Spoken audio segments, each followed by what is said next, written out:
যে মুরগি রান্না করব 40 টুকরো মুরগি 40 জনের জন্য। এখানে মাংসের সমস্ত মশলা একত্র করে আমি মাংসের সাথে মিশিয়ে নিব। গুঁড়া মশলা, লবণ, কাঁচামরিচ, আদা রসুনের পেস্ট। মাংসটা মেখে নিলে মাংসটা যেহেতু পরিমাণে অনেক বেশি সেহেতু রান্না করতে অনেক আরাম হবে। আর আমি এত বেশি মানুষের রান্না কখনো একা একা করিনি। খুবই অল্প পরিমাণ তেল দিলাম, আমি আরও তেল দিব। শুধু মিক্স করার জন্য এতটুকু নিলাম, না হলে হাত জ্বলবে।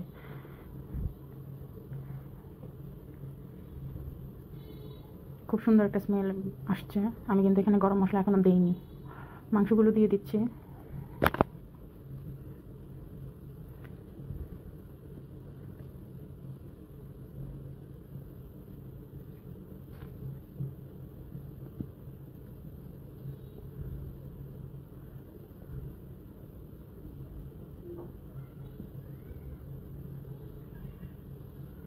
খুব সুন্দর করে মিক্স করে নিলাম। মাংসগুলোর গায়ে মশলা লেগে লেগে গিয়েছে। এখন একটা বড় হাঁড়িতে বড় কড়াই আমি তেল ঢেলে নিলাম। পেঁয়াজ কুচি দিব 1 কাপ পরিমাণ। কড়াইটা কিন্তু অনেক বড়, ক্যামেরায় বোঝা যাচ্ছে কিনা জানি না। এই তো আমি তেল দিয়ে নিলাম আরও কিছুটা। মাংসগুলো একে একে ছাড়বো, একেবারে ছাড়লে তেল ছিটে আসার সম্ভাবনা থাকবে।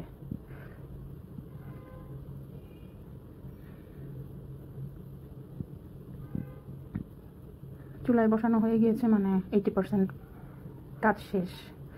এখন সুন্দর মতো নাড়বো, নেড়ে ঢাকনা দিয়ে দিব।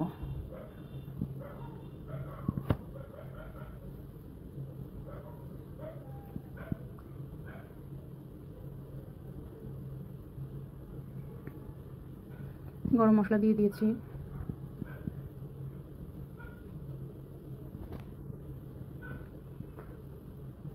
মাংস সেদ্ধ হওয়ার জন্য কিছুটা গরম পানি আমি দিয়ে দিব। আমি এটা মাখা মাখা ঝোল করব।